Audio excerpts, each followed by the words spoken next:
And it's not just human health officials are worried about. Consider this. In 2001, the animal disease foot and mouth was discovered in the United Kingdom. Before it was all over, 6 million animals had to be destroyed at a cost of close to $4 billion. All for a disease that's not even a danger to humans. Yet it played economic havoc with markets all across Europe. Now, such biosecurity issues are a constant concern for the food industry, and pork producers here in this country are just the latest to feel the effects. Joining me now from outside a Payne County swine barn is our Andy Barth. Well, Rob, hogs are extremely susceptible to disease of any kind, and a virus called porcine epidemic diarrhea, or PED, is taking its toll on hog farms around the state. And because there's not a lot of known information about this rapidly spreading virus, U.S. hog production is shrinking, causing prices at the grocery store to soar.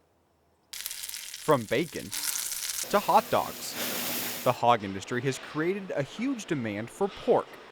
But thanks to a virus called porcine epidemic diarrhea virus, or PED, filling that demand is proving difficult. PED's been had a tremendous impact on our industry in terms of productivity. Oklahoma Pork Council's executive director, Roy Lee Lindsay.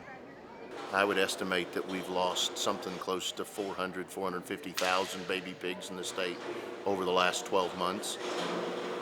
A devastating number that has dropped Oklahoma's hog production to below 2 million, the lowest number Oklahoma has seen in over a decade, and a reality that consumers are feeling at the checkout counter.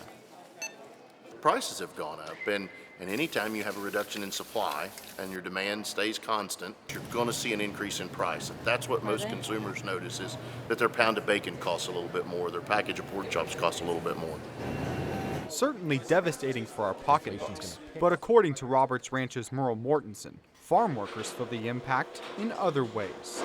We train people to be good stewards of the animals and take good care of them, and when they see these little baby pigs with, a terminal illness that you can't do anything about, it's really hard on them. And while the disease has a 100% mortality rate among hogs, Lindsay says consumers are completely safe. There's no impact to human health here, so no reason for people to be concerned at all about enjoying bacon or enjoying their pork chop. There's no food safety issues here at all. PED has many unknowns. It is believed to have entered the U.S. from China, but that information has yet to be confirmed.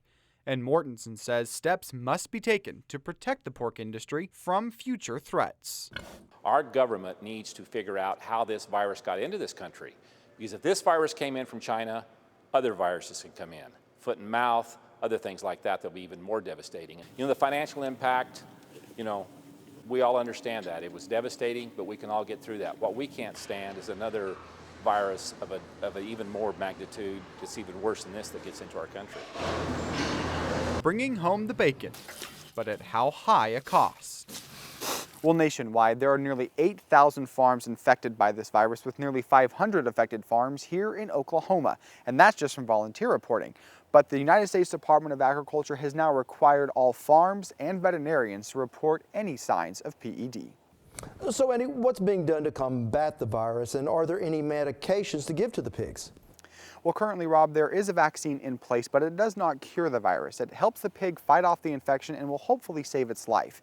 And the Pork Checkoff Program and the USDA have pledged more than $30 million to help find a cure for this disease and hopefully bring a sigh of relief to the industry.